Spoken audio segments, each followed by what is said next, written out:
Well, hello all children at St. Helens Primary School. Welcome to another session of Mr. Chappell's and Mr. Spens story time. And obviously, as you know, we've been reading some of the books from Ronald Dahl's Heroes and Villains stories.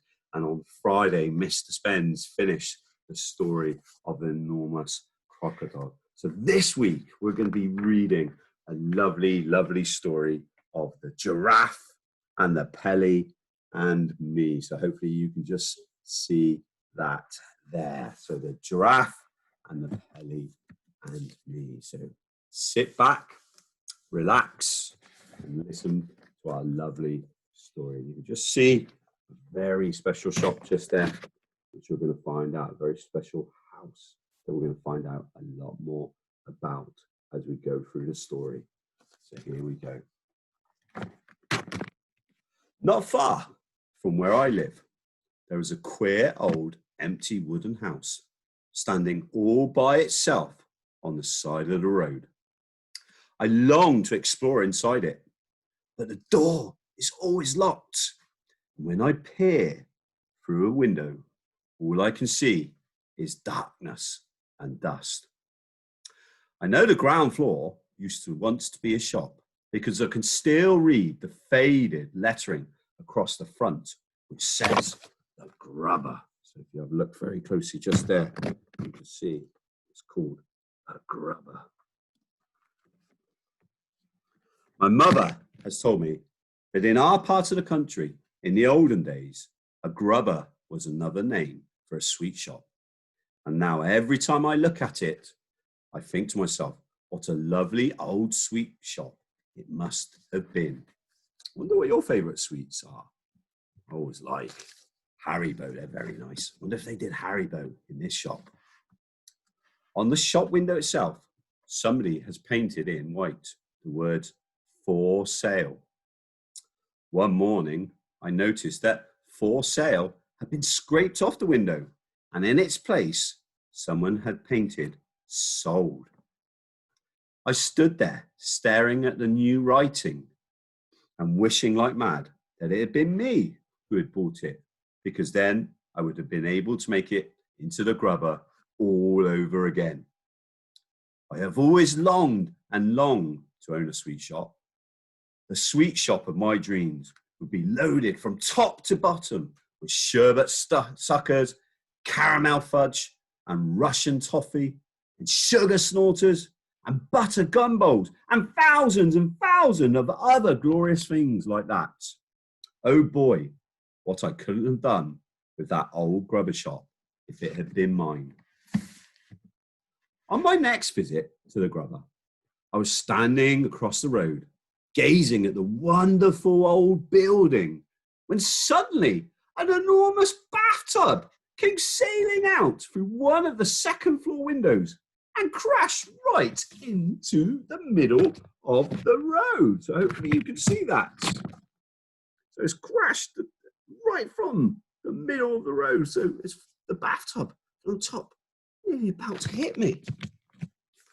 A few moments later, a white porcelain lavatory pan with the wooden seat still on it came flying out of the same window and landed with a wonderful splintering crash just beside the bathtub.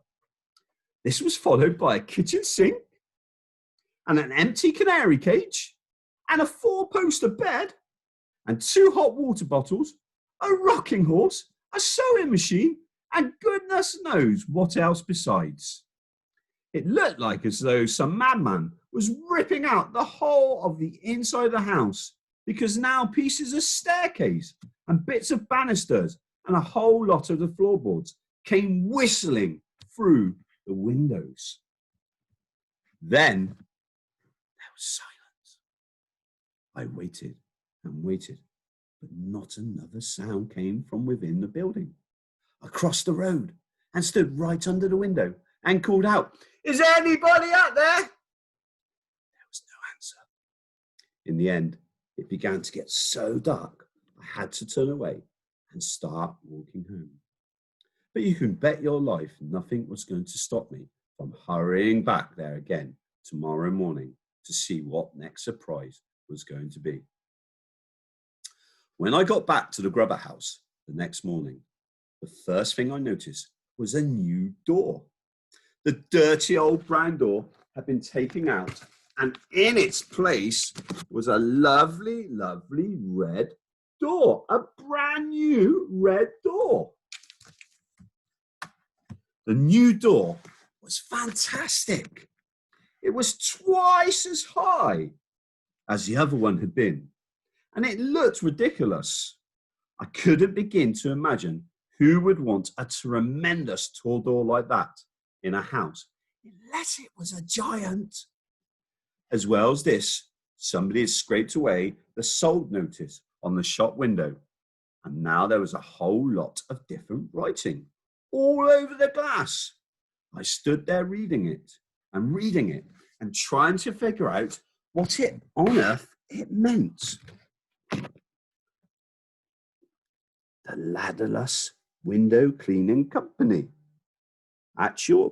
Get your windows cleaned without a lot of dirty ladder leaning against your house, it said.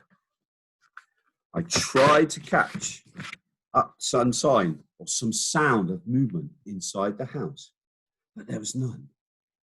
Until all of a sudden, out of the corner of my eye, I noticed one of the windows on the top floor was slowly beginning to open outwards. Then a head appeared at the open window. I stared at the head. The head stared back at me with big, round, dark eyes. Suddenly, a second window was flung out wide open, and all of the crazy things, a gigantic white bird, hopped out and perched on the windowsill. I knew what this one was because of its amazing beak, which was shaped like a huge orange-coloured basin. The pelican looked down and sang out, "Oh, how I wish for a big fat fish. I'm as hungry as ever could be. A dish of fish is my only wish. How far are we from the sea?" "We are a long way from the sea," I called back to him. "But there is a fishmonger in the village not far away." "A fish what?" came back. "A fishmonger," I said. "Now, what on earth would that be?" asked the pelican. "I have heard of a fish pie and a fish cake and a fish finger, but I've never heard of a fishmonger. Are these mongers good to eat?" This question baffled me. So I said, "Who is your friend in the next window?" "She is the giraffe," the pelican answered. "Is she not wonderful? Her legs are on the ground floor and her head is at the top looking out of the window. And if all this wasn't enough, the window on the first floor flung wide open and out popped a monkey. The monkey stood on the windowsill and did a jiggly little dance. He was so skinny, he seemed to be made only of furry bits of wire, but he danced wonderfully well. And I clapped and cheered and did a little dance myself. "We are the window cleaners," sang out the monkey. "We are the window cleaners. We will polish your glass till it's shining like brass, and if it sparkles like sun on the sea. We are quick and polite. We will come day or night, the giraffe and the Pelly and me. We're a fabulous crew. We know just what to do, and we never stop work to drink tea. All your windows will glow when we give them a go, the giraffe and the Pelly and me. We use water and soap, plus some kindness and hope, but we never use ladders, not we. Who needs ladders at all when you're 30 feet tall? Not giraffe and not Pelly, not me." So we've got a window cleaning company, the giraffe, the Pelly and the monkey. So I wonder what adventures they're going to get up to. in the next part of the story. We look forward to finding out again tomorrow. Take care, everybody. Bye-bye.